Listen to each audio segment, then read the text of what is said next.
Assalamualaikum warahmatullahi wabarakatuh.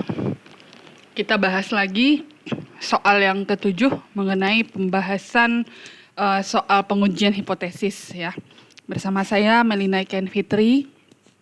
Jadi kita baca soalnya terlebih dahulu.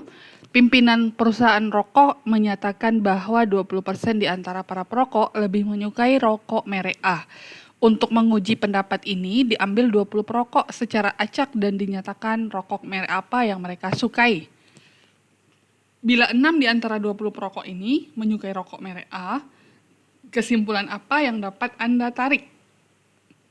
Gunakan taraf signifikansi 5% dan diasumsikan bahwa populasi berdistribusi normal. Ya. Dalam soal ini kita tidak ada menyebut rata-rata ataupun standar deviasi, berarti cenderung kita pengujiannya adalah proporsi. Satu lagi kita tahu proporsi di sini karena ada persentase ya. Nah, di sini persentase ada proporsi ya. Proporsi sebesar 20% para perokok menyukai rokok merek A. Nah, ini keadaan saat ini ya. Nah, untuk menguji pendapat ini ya berarti di sini kondisinya si pimpinan perusahaan itu menyatakan rokok merek A disukai oleh para perokok sebesar 20% atau sama dengan 20%. Artinya apa? Artinya di sini kita bisa ambil kesimpulan bahwa pengujian kita itu adalah pengujian hipotesis untuk dua arah. Di mana uji yang kita pakai adalah uji proporsi. Satu populasi ya.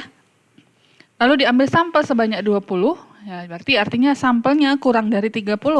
Ya kan di sini kita pakai tabel bantu, tabel T dan rumus hitungnya atau rumus statistik ujinya kita pakai T hitung ya.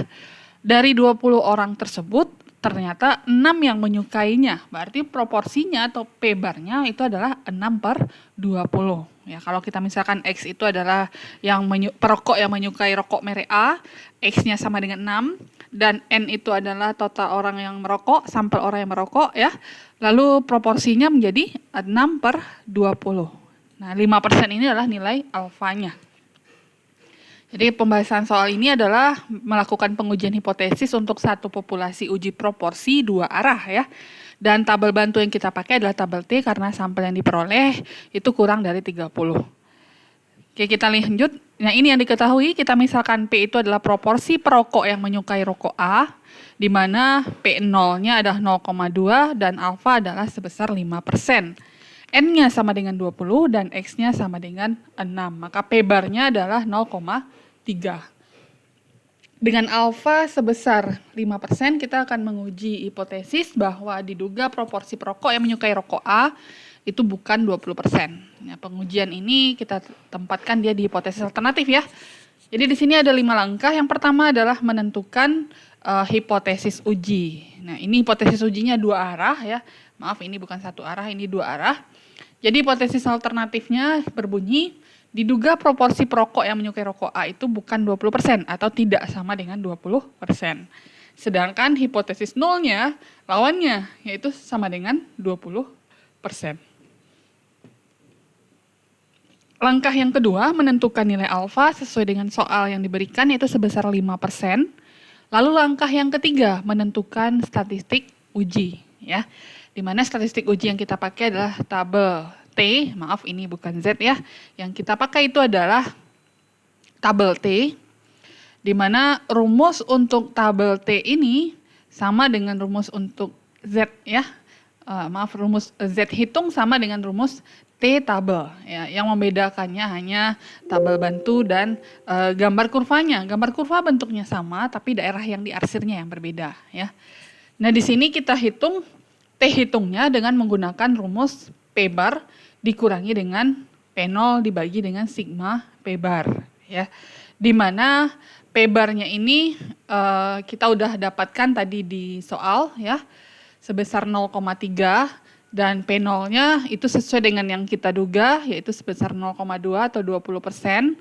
Dan berikutnya sigma P bar yang belum kita ketahui, yaitu nilainya adalah dengan menggunakan rumus seperti yang sebelumnya diperolehlah nilai 0,089. Saya ambil 3 angka belakang koma pembulatan. Lalu kita masukkan ke persamaan yang tadi. Ya. Maka diperolehlah nilai di persamaan yang tadi itu adalah sebesar T hitungnya 1,123. Nah, sekarang kita lihat T-tabel. Tadi sampelnya sebesar 20, maka derajat bebasnya adalah N kurang 1, 20 kurang 1 yaitu 19. Maka di T-tabel, nah ini bentuk tabel T tadi ya, yang diarsirnya yang sebelah kanan. Kalau Z itu yang diarsir yang sebelah kiri, bentuk tabelnya sama ya. Maka T-tabelnya ini sebesar 19 derajat bebasnya dan alfanya 0,05. Jadi kita cari alfa 0,05, lalu cari yang 19. Dapatlah nilai 1,729 ya. Jadi di sini T-tabelnya 1,729 dan kita menggunakan pengujian sisi kanan seperti ini.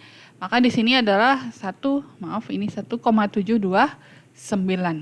Nah, Z hitung tadi bernilai 1,123, ternyata nilainya lebih rendah dibandingkan 1,729. Artinya kalau posisinya di grafik ya, di kurva, itu berada di sebelah yang dekat ke titik 0. Ya, titik Z sama dengan 0. Atau daerah yang berada di daerah H0 diterima. Jadi di sini kita simpulkan bahwa kita menerima H0 dan menolak HA atau hipotesis alternatif. Yang artinya apa? Perokok yang menyukai rokok A benar jumlahnya adalah sebanyak 20%. Oke, sampai di sini penjelasan yang sangat sederhana. Jika ada pertanyaan, silahkan di kolom komentar. Assalamualaikum warahmatullahi wabarakatuh.